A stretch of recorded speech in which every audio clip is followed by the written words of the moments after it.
a été ravagé par les flammes. Nous devons vendre la ferraille. Nous avons perdu 60 000 dollars. Il n'y a que des pauvres ici. On est tous pauvres et agriculteurs. Tu ne trouveras pas un seul militaire ici. Le village se trouvait sur la trajectoire des drones qui tentaient d'atteindre la base militaire internationale de l'aéroport d'Erbil ou le consulat américain. À côté de l'impact, la maison d'Atia n'a pas été épargnée. Qu'est-il arrivé au toit? Qu'est-il arrivé aux fenêtres? Qu'est-il arrivé à la maison? Il ne reste plus rien.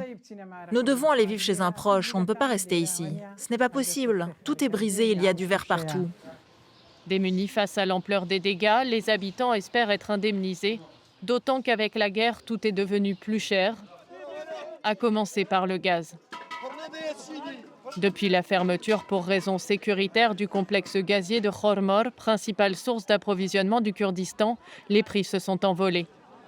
Ces scènes sont devenues quotidiennes devant le centre de distribution de Soran, comme partout ailleurs. Je suis ici depuis 8 heures du matin. Il est maintenant environ 4 heures de l'après-midi. Il y a du gaz dans les magasins, mais il est à 37 000 dinars irakiens. C'est cher. Ici, le gouvernement le distribue à 8 500 dinars. Avant, les camions arrivaient directement à domicile et personne ne devait se déplacer. Mais si les usines de Khormor s'arrêtent, alors ici aussi tout s'arrête. Ils n'ont droit qu'à 1 ou 2 bonbonnes de gaz par famille, alors ils espèrent ne pas devoir revenir dans un mois. Une fin définitive des combats permettrait de relancer la production des champs gaziers et la reprise des importations. Tous les regards sont tournés vers Washington et Téhéran.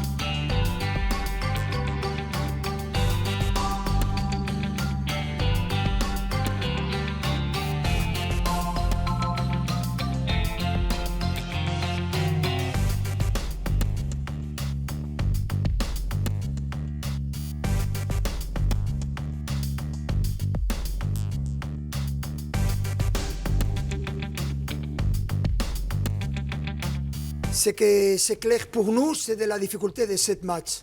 Quand tu joues dans cette compétition à l'extérieur et contre une équipe de le niveau de Liverpool, qu'il y a derrière des buts dans le score, ce sera difficile.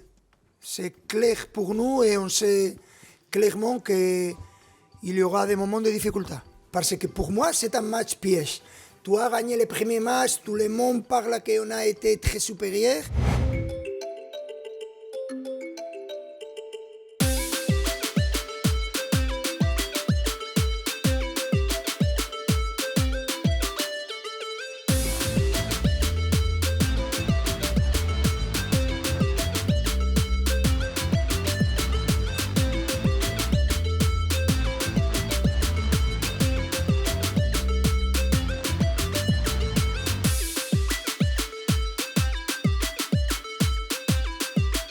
The approach tomorrow will be to take the risk, because that's first of all what we need. But to get the ball off them, you need to press them. And we saw how difficult it is to press these players. But that was the same last season, where Anfield did make a big difference for us last season, and I'm expecting it to make a big difference for us tomorrow as well. We're gonna go all in. We're gonna give our best from the minute 1 until the minute, hopefully 90, because it can be enough, but maybe if it goes even more, 120, 125. So I'm ready to die on the pitch tomorrow.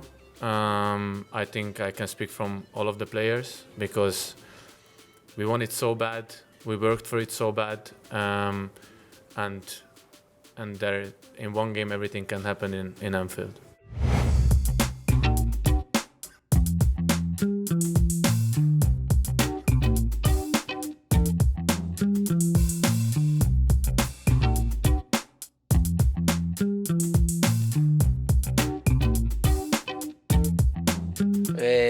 Se juegan como venimos compitiendo contra ellos, sabemos el rival que nos vamos a enfrentar.